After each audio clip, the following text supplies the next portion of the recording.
Thank you. Thank you. Yeah, thank you. Let me know. Awesome. Thank you so much. Okay. Yeah. Thank you.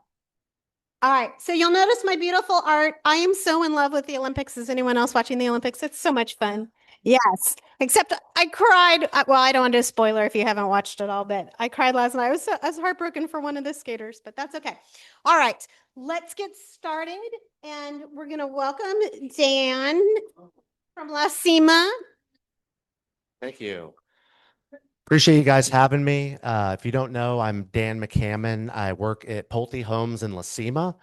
It's kind of crazy. This is where I closed on my family home about 6 years ago. So it's kind of cool to come full circle. I was just engaged and then we got married and now we're raising two boys in the house. And so it's just kind of crazy to think of all the people that we work with over the years that, are at one stage and then they're at different stages in their life. And then, pretty soon the grandparents now want to move and now you're building the house for the grandparents. So, it's cool how that kind of all comes full circle. So I appreciate you guys having me. I always like to kind of get started with just a little bit of a refresher on La Cima in particular. I'm actually the last remaining salesperson from the original phase in phase one back from 2019. So I would like to be thought of as like your La Cima liaison. If you guys ever have La Cima specific questions where it might be something that, you can't find online or just something that one of your buyers is asking about La Cima and you don't have a contact there, no matter if you're looking at resells, other builders, I would love for you guys to always just think of me. We did have somebody that was from Highland, but they're going through a little bit of some trials and tribulations. They did a bunch of layoffs, and then he actually ended up starting for Pulte last month and is now in Six Creek. So I'm truly the last remaining salesperson. So speaking of that, Highland, they actually sold their remaining lots. They're right now they're going through a little bit of a downsizing in the company, and they sold their remaining lots to Hawks Brothers. So it's like a San Antonio builder. So now we have seven builders in the community because we have the Highland 70s still, David Weekley, Newmark, Ashton, Pulte, and now we're starting to develop phase six. So as you can see, phase one, then we move through to phase two. There's still homes being built in phase four. Yes. So Rancho 12 comes across here, and then the community enters into West Center Point there. So this is on the way to Wimberley. So no, you're fine. That was about all I wanted to explain. So we're actually in phase five. And so we have 84 of the home sites in phase five, which backs up to the Central Park here and the 45 acres. Yay, thank you. We need some sign flippers. So if you're ever, but so these are known as the flattest lots in La Cima. If you've ever been out there, there's a lot of rolling hills, a lot of topography. So when I would run out of all my flat lots for my previous builder, we'd be stuck with all the ones with stairs. So it's kind of cool. We don't have to worry about that. And my original product and why I wanted to present to you guys is if you look on the first page, we originally just had the move up product. So, and I remember you came out, Casey, and we kind of struggled getting to that $2,000 to $2,500 payment. And a lot of our business would either go to some of the other communities that are along 35, like Blanca Vista, Trace, Whisper, communities like that. Well, if you can look down below, we now have a new series called the Enclave series. So we have now an entry level series where we can hit those $2,000 to $2,500 payments, and that being on the west side. So it has been very difficult. It's a very hot commodity because even going down into New Braunfels, all the way up through Kyle, Buda, to get away from the communities that are on 35 and to be further west, you're going to be paying typically in the high threes, low fours minimum. To be able to have one stories in the low threes and two stories in the mid threes is going to be a game changer. because you're still able to pair that with like the FHA 399 interest rates, the conventional 499 interest rates, and still even looking at the inventory sheet, have money for even more price negotiation, uh, immediate price reduction, and 6% if you want FHA, or if you're going conventional, 3%, and then just more money off the home. So there's still a lot of movement where we can reduce the prices. And so this new series is going to open up a lot of Lacima has a very small buyer pool, and you either really had to be the least expensive or the most expensive, and everybody else kind of got sandwiched in the middle. So we did really well last year. We sold, 27 homes, but a lot of those were the move up product, the empty nesters, the people that have bought two, three, maybe they're buying a second home, a fourth home. But we missed a lot of the younger families, the young professionals. And so this new product, these Enclave products, we built them to the Pulte specs, but they're going to be in a much lower price point. And so since we have both products still, I'm not going to lose either of the two buyer pools. So that's going to be really nice. So that was kind of the big thing about Lacima, just still developing now into phase 6. The amenity center's open, and I feel like what really sets us apart are the amenities, the 800 acres of open green space, just the feature level of the community itself, where there's not a lot of siding, the masonry walls, the wrought iron fencing, and then just how, you're going to have 45-acre parks, adult-only pool that's around, a fitness center. So just things that a lot of the other communities along 35 don't really offer. But you're not paying Kissing Tree HOA prices, but it's still a more of an upscale feel. And so I wanted to leave it open. I know I have about a minute left for questions. If anybody has any questions about Pulte, I brought a few of them, yeah. But yeah, the new Enclave series was kind of the big deal. I felt like I was missing out on a ton of because a lot of the realtors that I reach out to, they're like, "Do you have anything 2,000 to 2,500? Do you have anything 2,000?" And I was missing a lot of those, and so now I got it. Yes, 65 a month, so 720 annually. Yeah, 720 annually, but it's billed quarterly.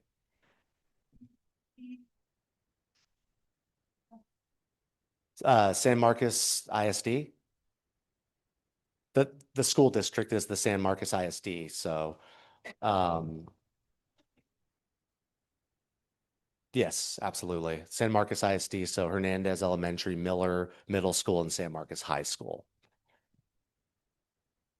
It is not. So Trace and Blanca Vista has the elementary school inside the neighborhood. Those are our closest competitors at a little bit of a lower price bracket. But we do have a lot less congestion within the neighborhood, within just that area in particular. And a lot of our buyers are actually seemingly fleeing areas that are more congested. So they kind of like that it's opened up. You're not trying to maneuver through schools. You have a pretty wide open infrastructure. Yes, so I've made it really easy because a lot of them are MUDs, or the developer is actually the builder and they put the utility infrastructure in the price of the homes. So the problem with PIT is, since it's a dollar amount, you can't just slide them a piece of paper and say it's 3% total. So I've made a graph. So depending on the price of the house, and I take the property tax, it usually ends up at about 2.7 overall. So I can give them an actual percentage, and we don't have to talk dollar amounts, because then they think it's just an additional assessment on top of the taxes, where no matter which of the three you do, it's always going to be caked in. So it gives them a little bit more peace of mind, or it's basically, because it's rolled into your mortgage payment, they're not thinking of it as like an extra tax. It's just the percentage. Anybody else have anything else for me? Yeah, no, I appreciate you having me. You know where to find me. I put some business cards on there, and hopefully if you guys need anything from me, don't hesitate. I really appreciate the time. Absolutely. And thanks for lunch. All right. See you guys around. Bye. All right, let's bring it up. Travis and Tyler. Root, root. We need music. Yeah. Morning. Well, first things first, we've been coming to these meetings a lot and bringing like random gift cards for things, but this time I didn't want to come empty-handed. So hold on. It's a surprise to me too.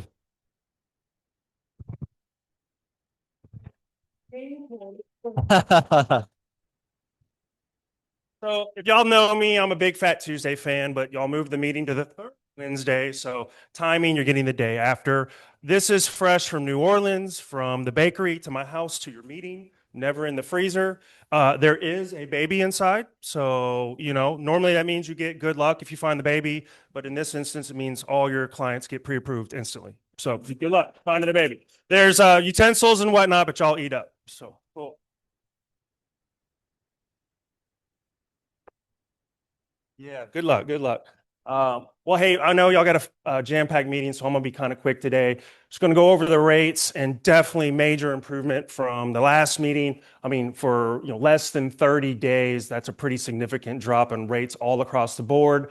Just remember, these are national rates. I just use this to kind of show the trending. Our rates at a line are generally about an eighth to a quarter point lower for people. I'm actually closing an FHA loan for someone I locked a month ago at 5.625 today. So yeah, but just the point of I like to go over this is not to make y'all necessarily rate experts. It's just to give you some tidbits in case some of your clients call to talk about the rates. And these are the things that we generally see.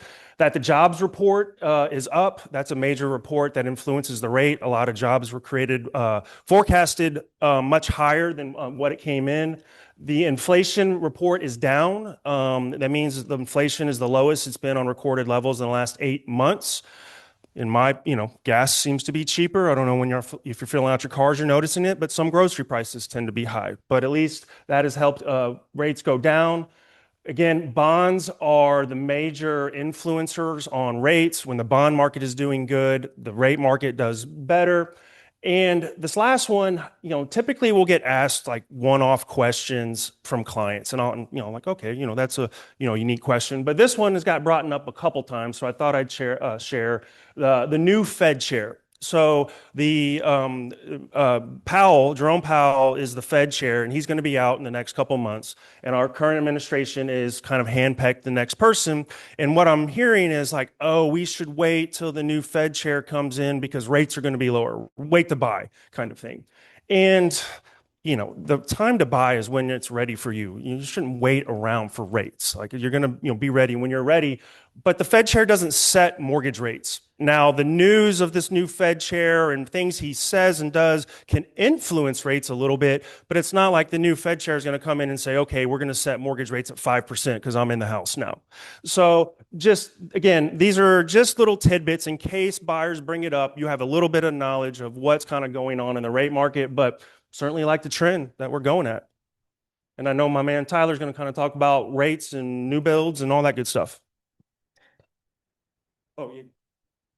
All right, so I'll make this simple, but a little thing that got me giddy the other day. So anytime we have like a new buyer, hey, got this new buyer, good credit, got a down payment, which is awesome if they have it. But we're going new construction. Like our heart always drops a little bit because it's like, well, our chances of retaining it are pretty drastically reduced just because obviously y'all know the new construction way of hey, in-house lender, we got these extra credits and whatnot. Long story short, one of my good realtor friends said, hey, my buyer, she just feel like the in-house guys are so aggressive. Just we're going to give you another $3,500 if you sign today. And I said, honestly, just get it in writing. Have him send you what the worksheet is for this particular house. And so I said, so he was literally sending a worksheet at 4.75. She sent it to me, and I was literally on my phone, and I was like, holy bejesus, that's a lot.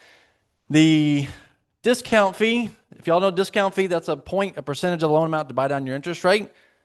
They were charging 6.25 in points. That's $17,964 for 4.75. I said, I couldn't even do that if I wanted to. But I said, let me price out if I was going to give you the same 4.75 today. Once again, I would not advise this route, but I was just for my own peace of mind, my own math. I wanted to do it to see, okay, if I was locking in at 4.75, what would it be? Our cost is like 2 point something in points, 7,507 in points versus 17,000. our at Align, we basically have just an underwriting fee that's paid to the investor, but it's not even charged by us. On average, it's $11.95. So what I sent on my worksheet was 8702. Theirs was 19,934. And talking to the salesperson, they're like, well, we give 15,000 in credits, but if they use an outside lender, we'll still give 12. For basic math, extra $11,000, even if they lose $3,000, they come out $8,000 better. So sometimes when I hear these things, you see these things, and on paper it's always exciting, but I'm like, just get it in writing, see? And so just a reminder to use us as your local in-house people, whether we end up just strengthening y'all's relationship with your clients or just between us. But this was just a glaring like, wow, that's a lot of money that's just not necessary. On that same note, just you can go to the next slide. When I saw the worksheet that they had sent over, well, here, let me step back. Okay, quick question. On the same scenario, is a person buying a $449,000 house, they're putting 30% down. Base loan amount was $314,000.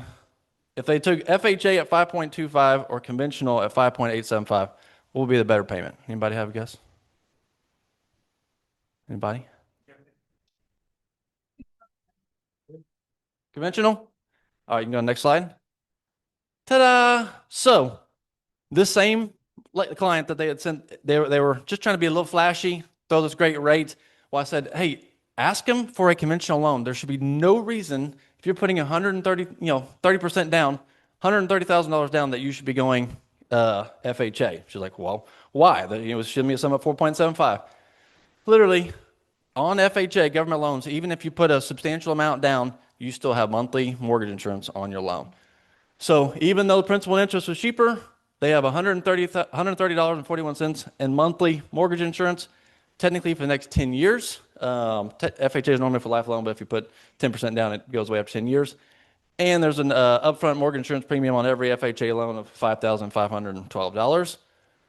This is not to beat up the in-house lender, but it's sometimes eye-opening sometimes whenever they're just, hey, we got this rate, we're going to get your payment goal, we're going to give you these extra credits. But sometimes it's not always the best route for your clients. And so at the end of the day, I'm waiting for a response, but I just said, tell that person, send them the best option, but tell them your dad told you why you're not going conventional instead of your local in-house pro. Tell them dad's questioning why you're sending him FHA, and they'll have to tell you why, whether there's a good reason or not. But so I guess this is always like to end on a positive note. This is not to beat up in-house people. Just at the end of the day, we would love to at least have a conversation. Even the worksheet I prepared, I didn't even have her formally apply. I said, what's your credit score? She said 676. I said, perfect. Let me do a worksheet as if that's what the credit score is. That's what I sent. And so use us. We're here to help y'all. Whether we end up at the very end of the transaction helping out or not, we're still here to help and educate and all the things. One time I had a buyer who was that situation, really strong down payment, and he had his own lender, which is fine. And I said, okay, what kind of loan are you getting? And he said FHA. And I said, why are you going FHA? You're putting so much down. You have great credit. This makes no sense. And he went back and asked his lender why FHA. And the lender said, that's the only loan I know how to do. So every client the lender ever did, he just automatically put him into an FHA loan. I about had a heart attack. It happens. It really does. I don't know if y'all can see his shirt, but it says Rad Dad. So let him know. Yeah, the dad's asking questions about why you're getting that FHA loan. All right, y'all have a good meeting. Eat that king cake. Thank you, guys. All right, let's jump into our January top producers. We actually have 3 here in person to celebrate this month, which never happens. I'm so excited. So let's do a congratulations to Casey, who is one of our individual top producers. And then we've got Angel, who closed his first transaction. Woo! And then we've got Modern Roots crushing it as always. Congratulations. Like I'm the principal at the school, shaking hands and handing it out. But thank you guys for being here in person, and congrats. Way to go. I was going to talk about the market. Let's jump into my market slide. I personally think things are picking up. How's everybody feeling? Yes. Oh my gosh, 3 offers on 1 listing. Well, I got a contract executed on a listing today and one last week on a listing and showings over the weekend. Like I'm super excited about the energy and what's going on. I'm not going to go too much into the market necessarily. Travis touched on the Jerome Powell thing. I'm hearing that a lot. I'm having a lot of buyers tell me, "Oh, I hear, when Powell's out, the rates are going to drop, so I should wait to buy." And then I get into the whole, "Why is that a terrible idea?" conversation. I just want to remind you all that we do need to know what's going on in the market. We need to be able to talk about it. It's easy to default to Austin MSA stats that come out every month. That's in our newsletter for the company, but I would encourage you all to get more specific. I watch Market Watch every morning on MLS. Mine is set to HH, which is Beta Kyle. And so I wanted for fun to pull market stats for January this year to last year. And it's pretty astonishing because when I feel like the market's picking up, but then I look at the amount of solds are down a huge amount from last year. But what that is talking about buyers who bought in December, went under contract in December, and now have closed in January. So sales from last year in January, we had 192 in Buda Kyle. And then this year we only had 136. And so you just got to keep in mind, like, what stat am I researching and what is it really saying? The interesting stat I think is looking at February and March closed because of the activity we're seeing January and February. So I do think it's definitely picking up. I really encourage you all to be doing a market watch or something so that you're knowledgeable and know what's going on. The main thing on Market Watch that I personally watch is the active listings and the solds.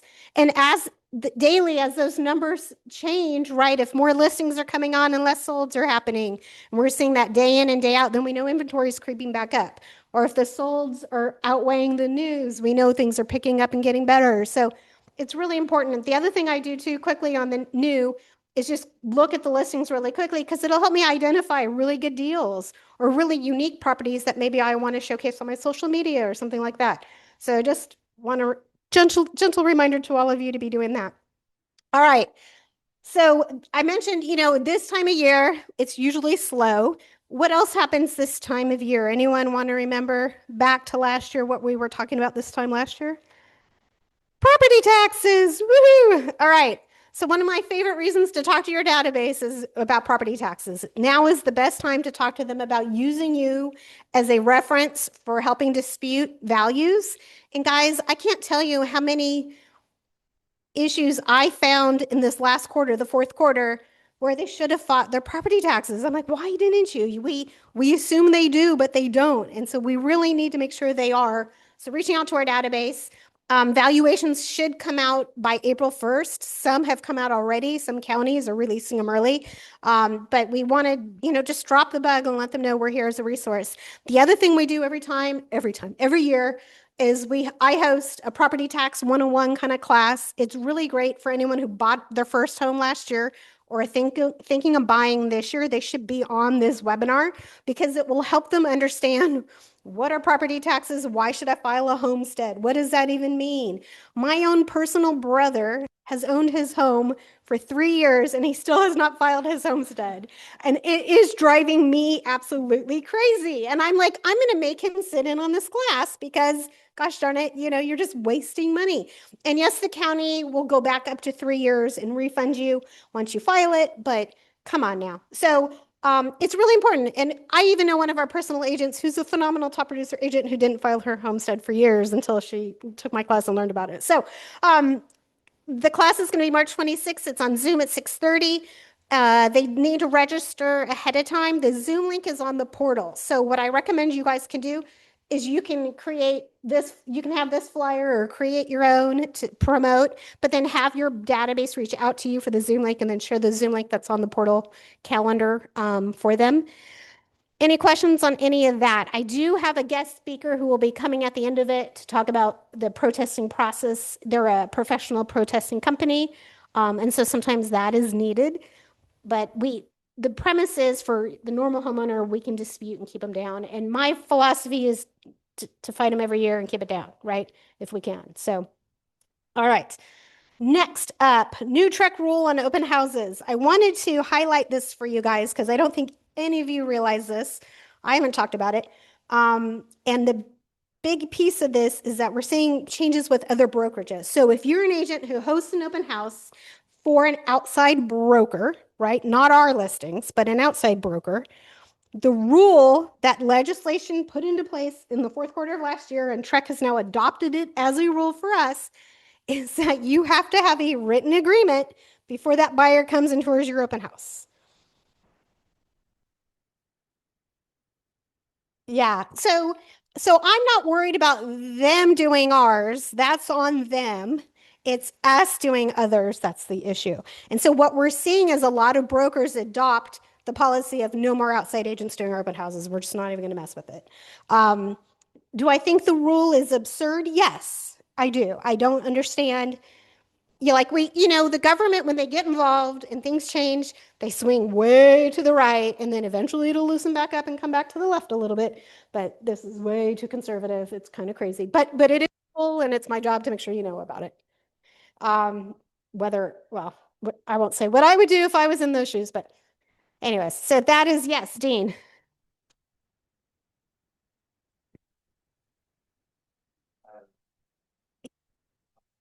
Yeah. So legislation changed our sign rules. I personally, they're supposed to issue a warning first.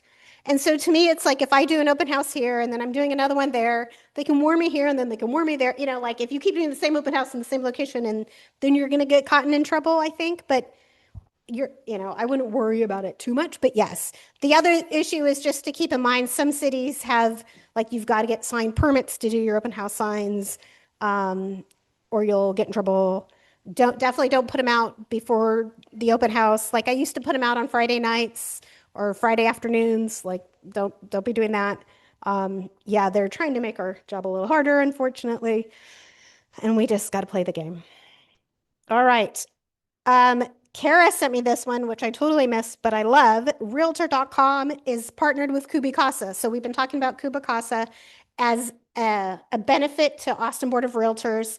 It creates a floor plan of your listing. And what Realtor.com now is doing is if you post the floor plan with your photos, it will put them together and do a synchronized, almost Matterport type tour of the home on Realtor.com for your listings. So I think that's a really great added benefit.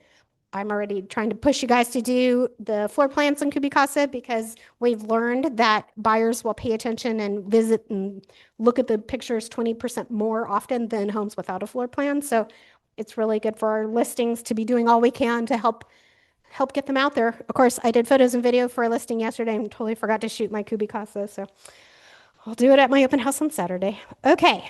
What's next? Speaking of listings, okay, so Brandy, who's not here today, asked, hey, I'm struggling because the Buda Kyle tour is now only once a month. I don't know if you guys realize, but Paul's doing like every week a different tour in different locations. So instead of doing Buda Kyle twice a month, it's now once a month. So it's become harder to get our Buda Kyle listings on tour. So Brandy was saying, is there something we can do as a brokerage? And a few months ago, I said, hey, do you guys want to do anything as a brokerage? And I only got one person saying yes. So I told Brandy I'd come back and revisit the topic again. We could look at doing our own tour once a month, or maybe meet in the office and do a virtual tour of each other's listings. Or maybe we come to the company meeting and start it earlier and host a virtual tour session here ahead of time.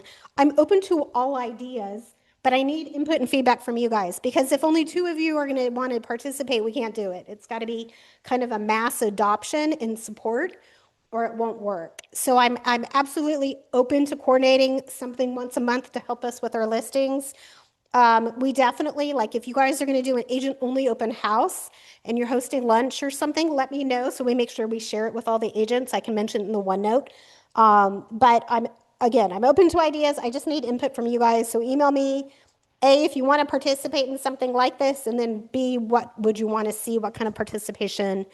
I suggested to Brandy that she go to Align and ask Align to do a property tour once a month and open it up for all agents, like Paul does. I think that would be really cool. So if you all like that idea, go to Align and suggest they do it. If they hear from enough of you, they may consider doing it. But yes, okay. So hopefully keep that in mind. All right, let's talk about a scam that's going on now, a new one. They're so fun.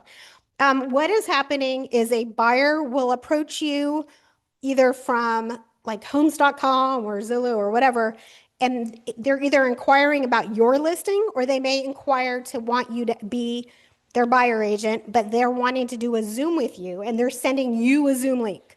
Do not click on that Zoom link. It is putting malware on your computer and getting into your computer and stealing all your information. So if you are doing Zooms with buyers, just make sure you're controlling the Zoom link and sending them a calendar invite and all of that. I also would highly recommend you run them through Forewarn and all of that before you do much with them. But I've had now 2 agents have this happen. Yeah, so keep in mind.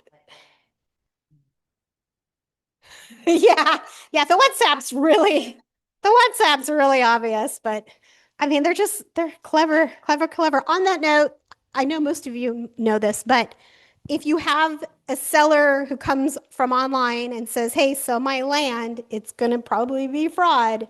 Like we need to get photo ID, have title, approve the photo ID before you do anything at all. I've had so much of that lately, like almost one a week approaching me to sell their land. And the last one, I was like, great, like they said all the right things and they weren't too obvious. And I'm like, great, I need your photo IDs. And he's like, I don't feel comfortable sending them until we're under contract.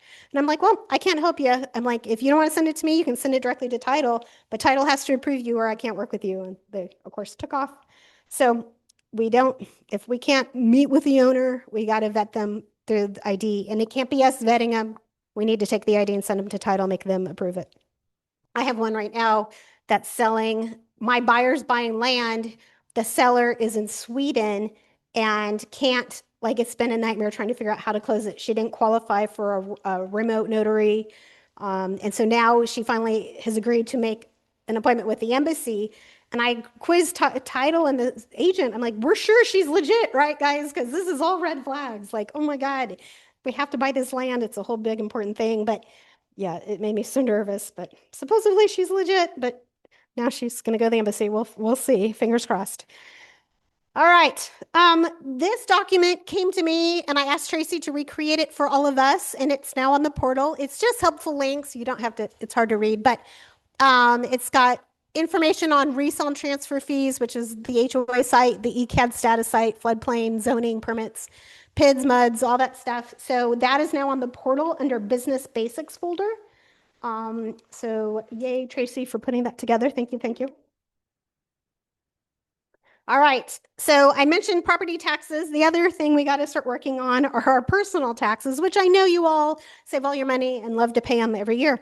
Your 1099s went out. Hopefully everybody got theirs. If you didn't, Tracy can resend them, let her know. But they went out like, gosh, I should have paid attention to the date.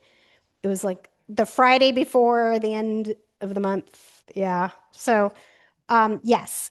And so 1099s are in your box.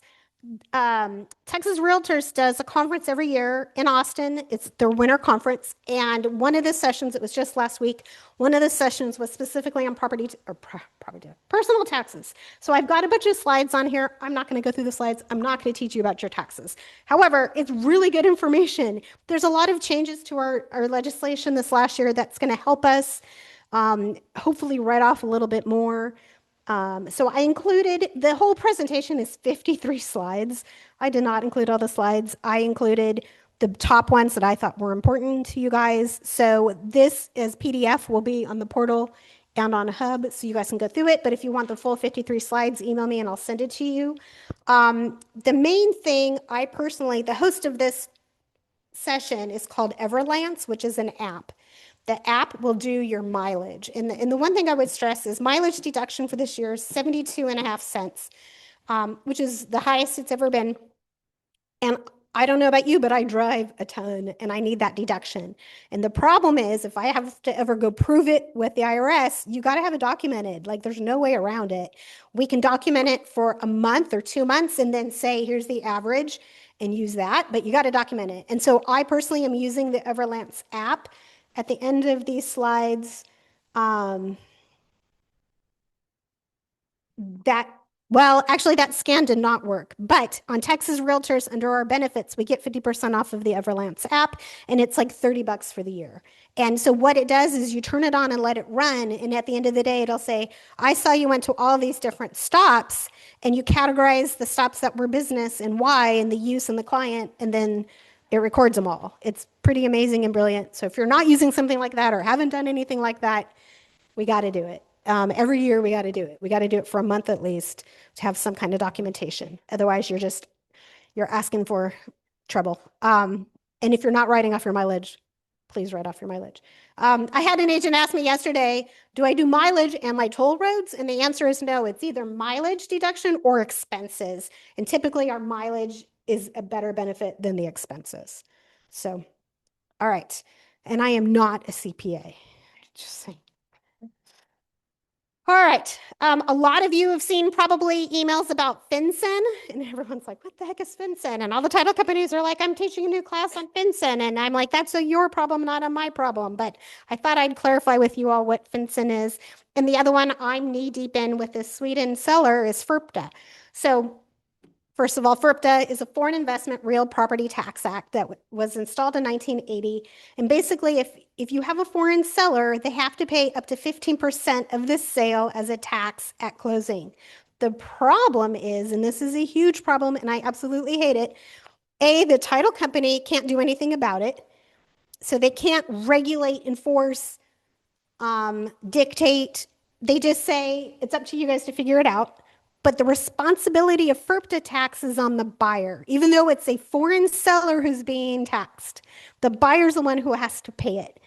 And so the way it works is that you have to have a CPA determine how much is owed and drop the paperwork. And then you all have to agree in an amendment that the seller's going to pay the tax out of their proceeds at closing. And hopefully the seller's going to pay for the CPA to draw up the paperwork as well. And then you give all of that with the amendment to title. Title then will file the paperwork and pay the tax at closing from the proceeds. Does that make sense? But again, the problem is the seller owes it, but the buyer's the one who's in trouble if it doesn't get paid at closing. And so I'm doing this right now with my Swedish seller. We said, hey, seller, it's 15%. And she's like, it can't be. She didn't know it was going to happen. The agent never warned her. Like, it's a whole mess. It's a whole mess. And so it's just so frustrating. And so now my buyer's like paying for the CPA to get the forms. She's disputing it. She thinks it shouldn't be 15%, but in our case, it's vacant land.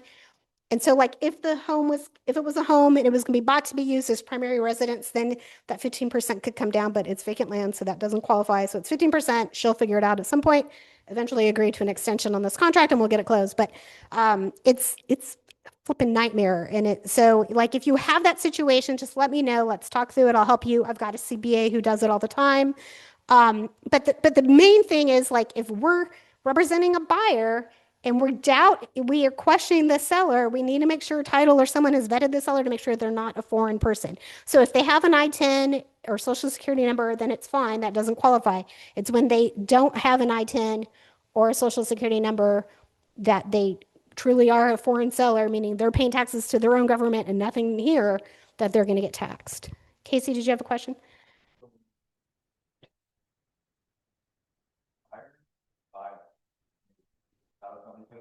So debt takes it out of their proceeds. So it's a line item on, as long as you get the amendment signed saying we all agree to do this, and then the CPA does the docs, you give it all to title before closing, then yes, that's how it's done. But if that doesn't happen at closing, now the buyer's on the hook, and that's what you don't want to have happen. Yep. Question online? Yep. Seller's form.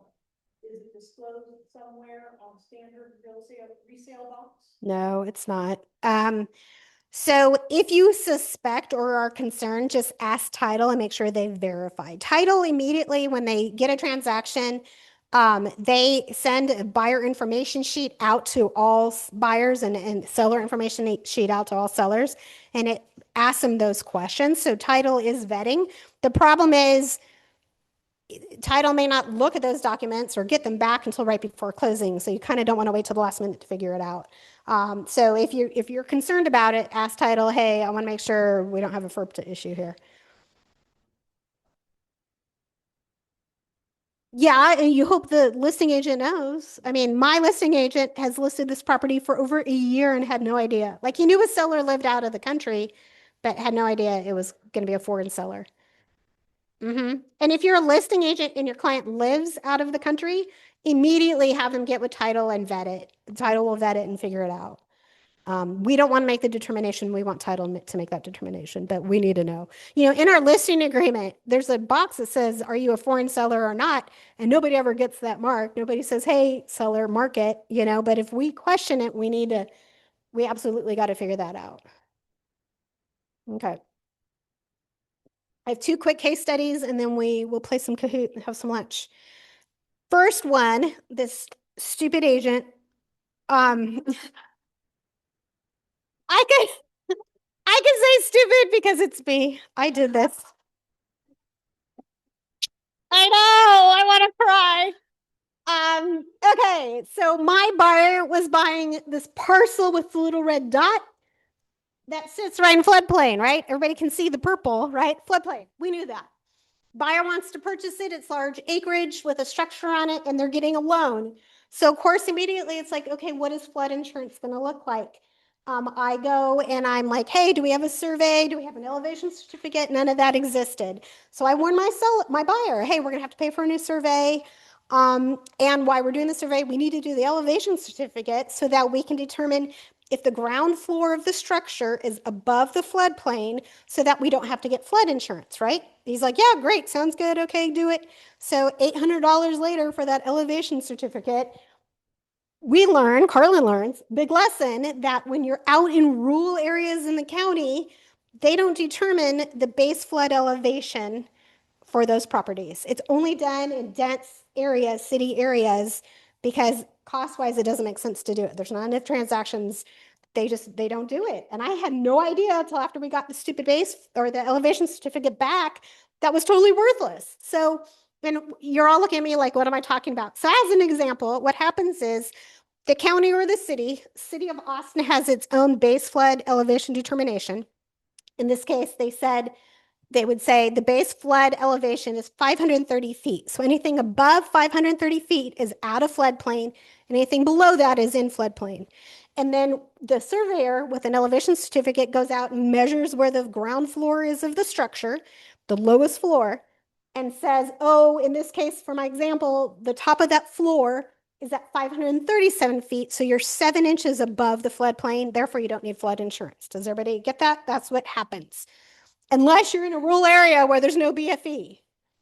And there was no BFE. And my buyer paid $800 to figure that out. And I was like, oh, yeah. So don't make that mistake.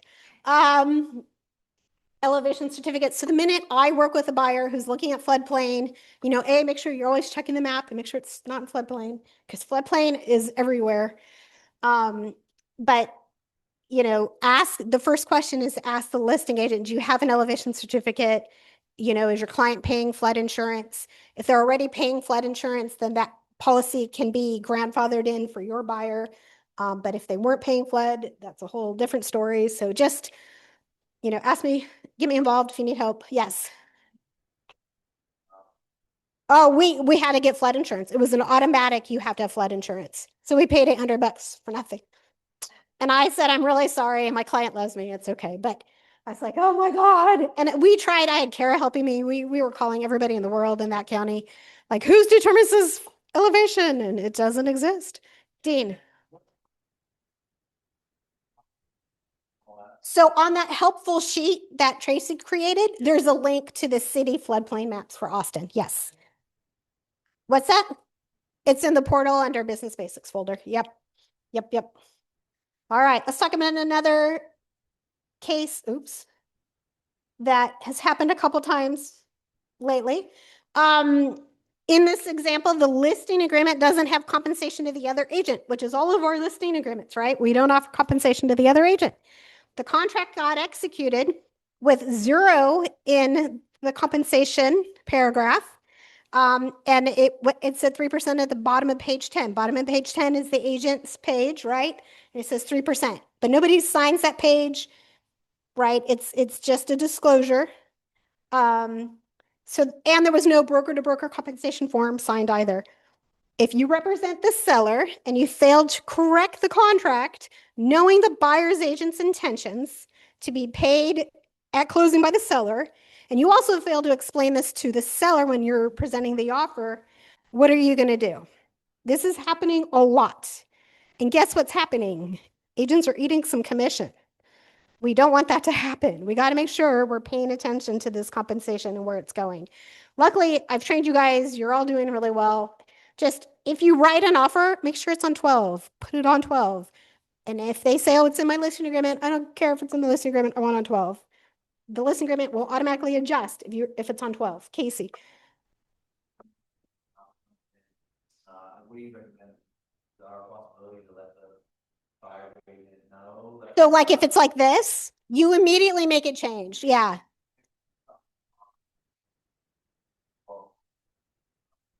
I won't even present the offer that way. Like I make them go fix it.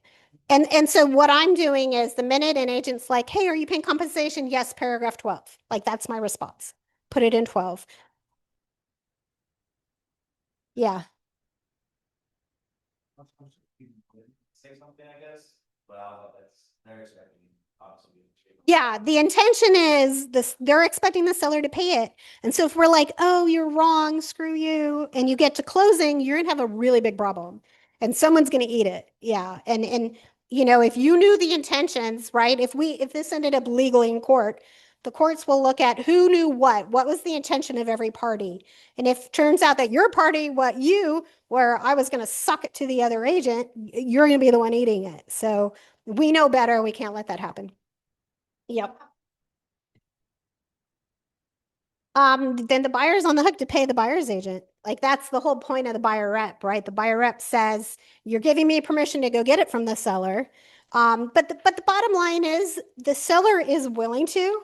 It's just what is the price, right? So you negotiate and you determine the sales price is 450 without compensation. That's as low the seller is willing to go is 450. Okay, well, buyer, you owe me nine grand, roughly 10 grand, 10.5.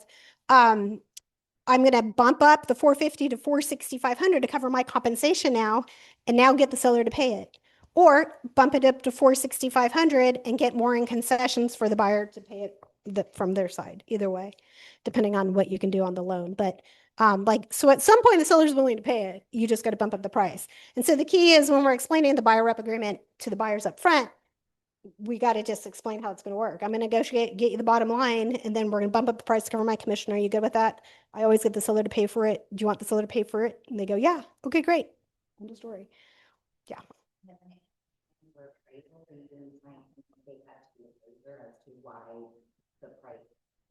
No, the appraiser has the contract, so they'll know.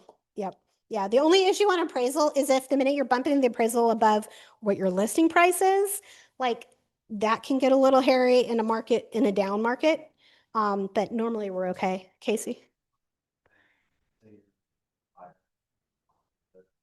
We want the bottom number and they'll pay you with money separate. On the side?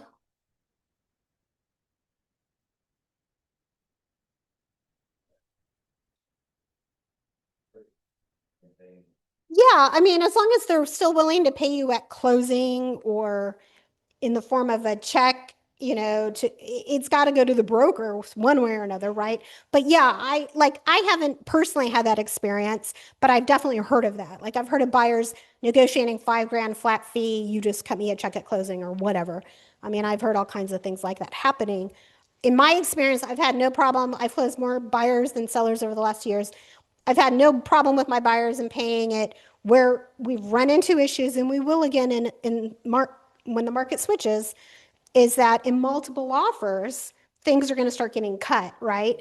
And at some point, it may be your commission to help win the deal. And so twice in the last 24 months, I've cut my commission to 2% to help get the deal done because I don't want to keep showing these buyers homes, like I'd much rather lose 1% and get you in the house you want, and then you can become a raving fan of mine and tell the world I got you this house versus keep showing you homes and fighting, an uphill battle. So that's where things will change when the market really switches the other way.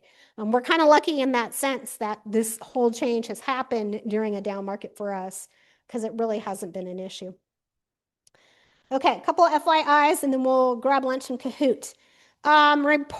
Reminder. So I am on the MLS compliance committee. I was on it I chaired it a year ago and then I was on it before that and I'm back on it. And I'm reminded quickly of all the errors agents are making and the fines involved and all this good stuff. So a gentle reminder that the minute you have a closing, we have to technically, legally, per MLS rules, report this old data within 2 days, 2 business days of the closing. So the minute you go under contract and have a closing date, just put it on your calendar to change it in MLS, please, please, please. That rule is stickler and we're kind of getting in trouble for that. And so when I'm on the MLS compliance committee and I'm like the broker in trouble, I don't like that. We're not going to have a March company meeting. So our normal March meeting would be the week of spring break. And so I've decided not to do that. I will do like a OneNote with some information, just like important things you need to know. And then I'll do a Facebook Live on the hub for you guys with whatever's going on. But I mean, things are kind of mellowing out a little bit. So it shouldn't be too bad. And what we're going to do for awards last year, the last couple of years, we've done the egg hunt. I don't have it in me to do the egg hunt this year.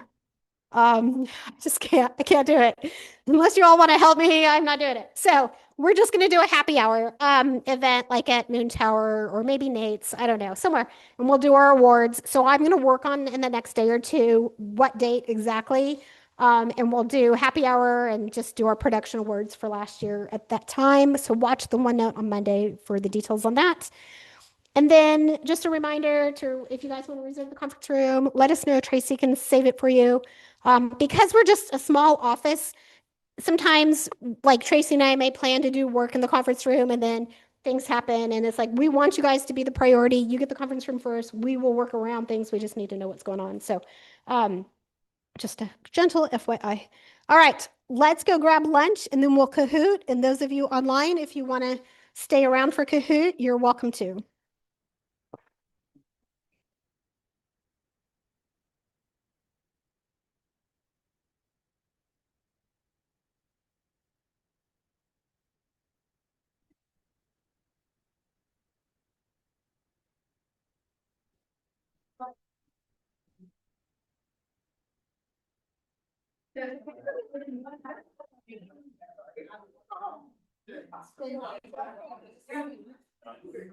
No problem.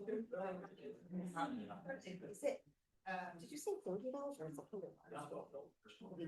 So if you use the Texas Realtor benefit code, it's I get started and it's half of that, so it's like $35. Oh, so we start, because that's saying tax filing and all that. Yeah, We can do this. yeah. And then, but make sure you get the Texas Realtor code. How do you get that? So. How did I get it? It's a code. Yearly, this is start.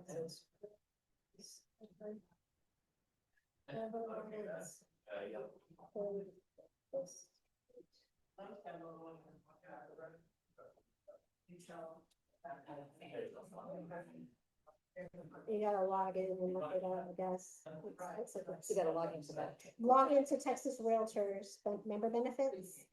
The code. Okay. It's on here. So. Yeah.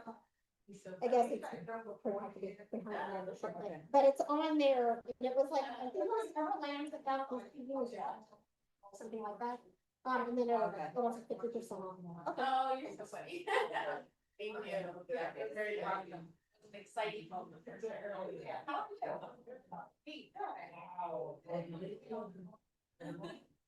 know, I don't know, but I'm Korea. I don't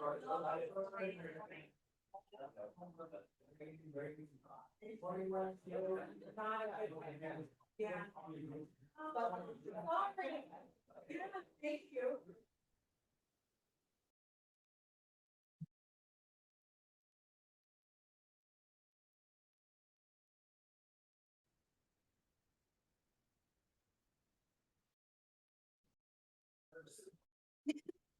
Which listing is it? Del Hollow. Oh, Yes. yes, yeah, with the big shop. Yep. It's on the, are you not gonna use it? I'm doing 75 soft and I can't. Okay, I'm so sad. You got it. Oh, there you go. It's so hard. Yeah, it's not fun. No. It'll make you hard. Yeah, right? Yeah. You'll be a beast. We're already a beast, but. Yes. Let me get, Don't smell any of this food. there, yeah, exactly. I had shrimp back in that office for me, waiting for me. Yeah, I do one like once a year, like a 75 or like a 10 week or I don't know how much 10 weeks is, but it's 70 Yeah. or so. And I don't go anywhere. Mhm. It's miserable. Yeah. I go to my mom's usually once a week or often for dinner and she'll do all these happy hours and then drinks and I'm like, I can't, I'm not coming over if you pull that out. I can't do it. Okay. Anyone else need to remind in the sheet? I didn't find it. Oh, sorry. Oh, they find it. No, baby. No, baby. Oh, Lynn, did you sign it? No. how do you know you don't have a baby? You haven't even eaten. I know, I hope it's alive. You stuck your finger. She went like this.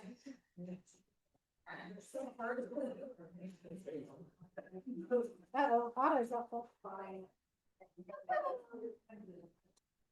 No, they see it there. Real quick, guys, the Everlance discount is, there's a code for it, so if you go on and get the app, go to Texas Realtors Benefits and get the code so you get the 50% off. What is it? The Everlance, the app for mileage. Yeah. Have some brand new stuff on it. Oh, Sure sure. does. Cute, yeah. I think y'all might like. For sure. I have some new stuff. Hot dog cravings. Hot dog and breast. Si yo me sientan y So, you guys. Tell eating more? hacerte offer. I wonder the buyer don't pay his clothing. After that, the hacerte offer made amendment to increase the price of the home. And the people amount credit for the clothes. Or for paying for me to see the work. No, I told you the pay. Especially. Oh, yeah.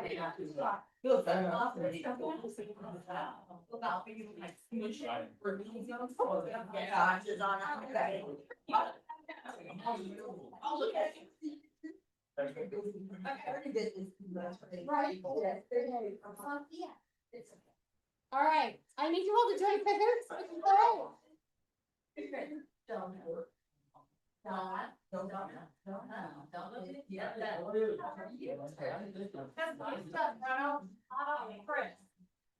Make sure y'all get.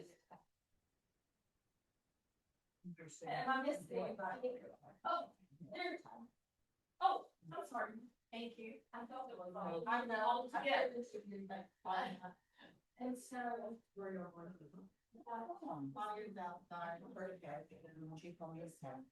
We've been working on that. Oh, yeah. Okay. Oh, is there anybody here? Oh, that was for. Okay. That was Liz? That's not Liz Reese. Oh. Right. Oh, that's, okay. Here you go. Hi there. How are you? I'm good. How are you? We do. Is she moved down? No, Okay. yeah, no, she lives out towards Bastrop. So she'll do remote. Small issue with that. Oh dear. But it's all good. Oh, good. Good. I just wanna. Yep. And now they just want to try to. Anybody, everybody go home? Awesome. Anybody? Thank you. If there, you need some more, let me know. Cool. All right. Is everybody on Kahoot that's going to play or do I need to wait another minute? All right.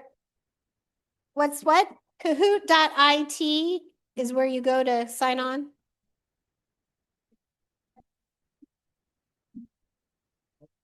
Oh.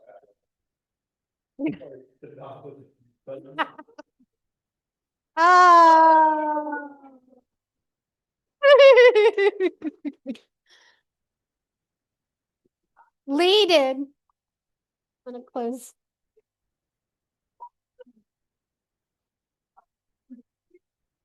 My God, that's a lot of food. All right.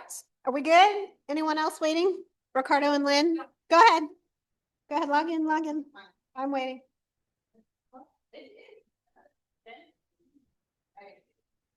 You can, wait one more minute. Everyone's eating.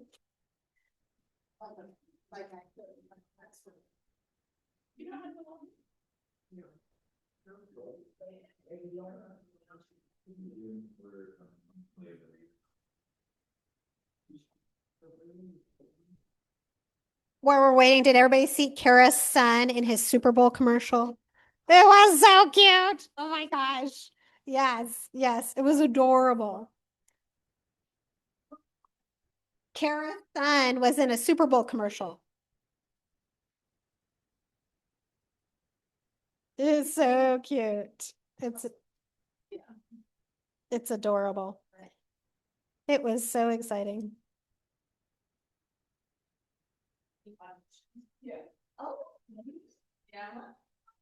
Super Bowl commercial. Like one of the first as soon as it started, it was right in the beginning. Yeah. What commercial is it? It was adorable. We were so proud. Okay, we good? Casey, you still getting in? That's all right. No, don't do that.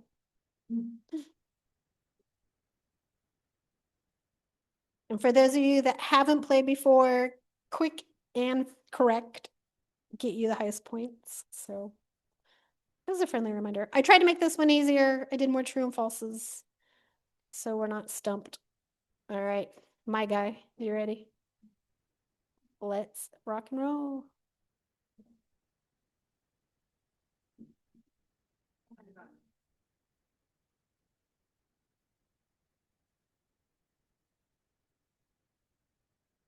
January CPI report came out last week. What does CPI stand for? Consumer Pension Investments, Cosmos Pluto Indexes, Consumer Price Index, or I have no clue.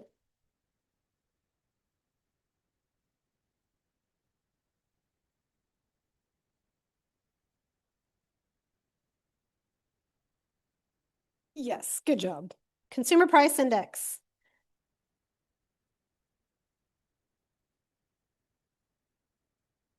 What did last week's CPI say? Zero inflation, mild decrease in inflation, mild increase in inflation, or a giant increase in inflation? I'll give you a hint. Travis talked about it.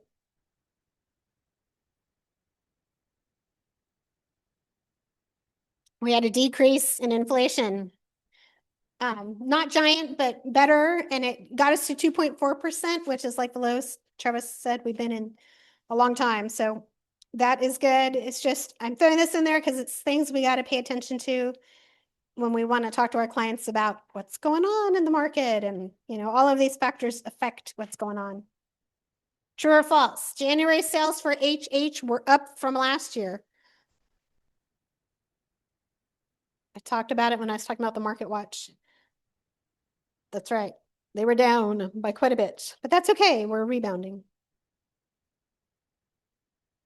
True or false? FinCEN is a foreign tax and FERPTA is the anti-money laundering rule. I didn't even talk about FinCEN. I totally skipped over that part of the slide, y'all. I totally got distracted. So FinCEN is an anti-money laundering rule that has gone to effect. It applies to all cash buying transactions of real property when it's a trust or an LLC. So if you as a personal buyer are buying the property, there does not need to be a report. But the minute it's a trust or an LLC who's paying cash for a property, a report will now have to be filed starting March 1st. And we're putting the government on notice is what's happening. And we're not responsible for the report. The title companies are going to be responsible for the report, but the title companies want us to know about it so that we can warn our buyers. Like, hey, buyer, we got to notify the government you're buying this home, paying cash because you're putting it into an LLC or a trust. Hard money does not count. Nope, nope. That's a good one. And bonus question, hard money loan, is there a third party financing, yes or no? I'm like, you know better than that. Yes, yes, there is. And it goes under other financing type on the third party. Okay. Laura is holding strong. HVAC goes out during seller's lease back. Who pays for the repair? The seller or the buyer? Because the buyer's now the landlord.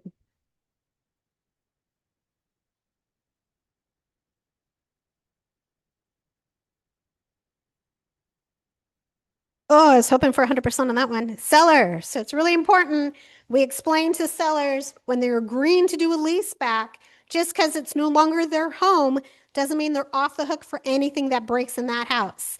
Anything that breaks, the seller is responsible for getting it back into the condition it was in when the buyer went under contract. So that kind of is a stickler, and maybe I will make a case out of that next month or in April.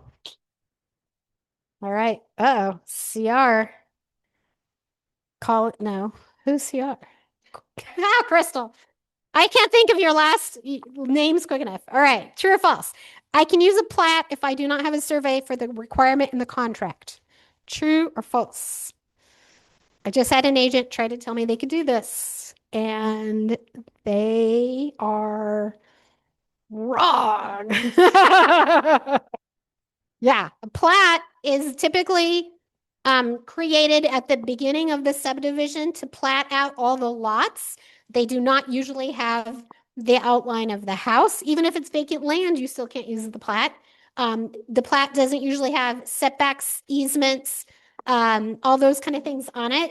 Like the contract calls for a survey, it needs to be a survey. And that agent ate the cost of the survey. FYI. All right. Back is on what part of paragraph 12A1, which is buyer agent commission? A, B, C, or D?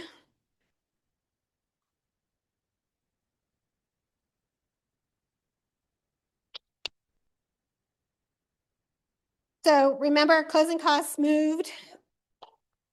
Coco's now on fire. Closing costs moved, and buyer commission came in to where that used to be 12A1C.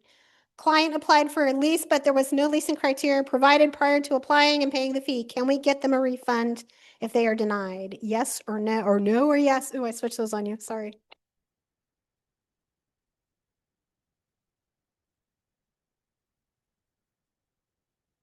And one of the reasons why I really want you guys, yes, they are due a refund if you deny them, because we have to be able to, we have to say, here are our criteria before they spend the money on the app, and they can say, oh, I'm not going to meet those guidelines, so I'm not spending the money. If we fail to provide it, then we owe them that refund. The reason I want you guys using Go for Rent or Rent Spree, which is connected to our MLS automatically, is because when they go to apply, that company provides leasing criteria. They click to accept that they're acknowledging they've received that criteria before they apply. So it's all documented and very clear. If you're doing it on your own in some other way, or if you have a tenant, the more important thing is if you have a tenant who applies and they didn't get leasing criteria and get rejected, get them their money back. All right. They got denied, not rejected. That's terrible. Good job, Courtney. All right. 9, according to the third party to B, how many days prior to closing must we give notice to terminate? 1, 2, 3, or 5? So paragraph 2B is the appraisal paragraph. Oh, so close. Good job. 3 days.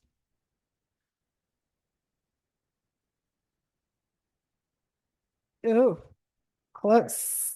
Laura's trying. True or false? A fireplace screen is considered an accessory in the contract and must convey.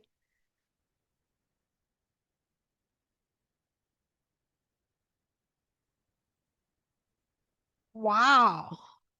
Woo! Y'all, what the heck? So I'm going to require you all to read page 1 of the contract and know what accessories convey. Yes, sir.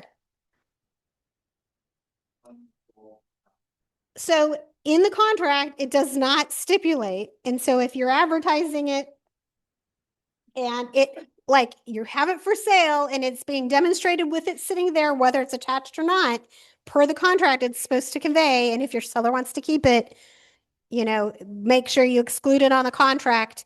I would on my listing appointments be like, hey, if you're keeping that, get it out for showings and let's not have it on there for photos if it's not attached. But otherwise we gotta convey. It's really important we know all those little crazy weird things. All right. Let's see, did Laura, only 2 of you got it right. So we'll see. Crystal, 3rd, that's a good strong place for a new agent. Courtney. Oh, Laura kicked Courtney out. Good job, good job. All right, guys.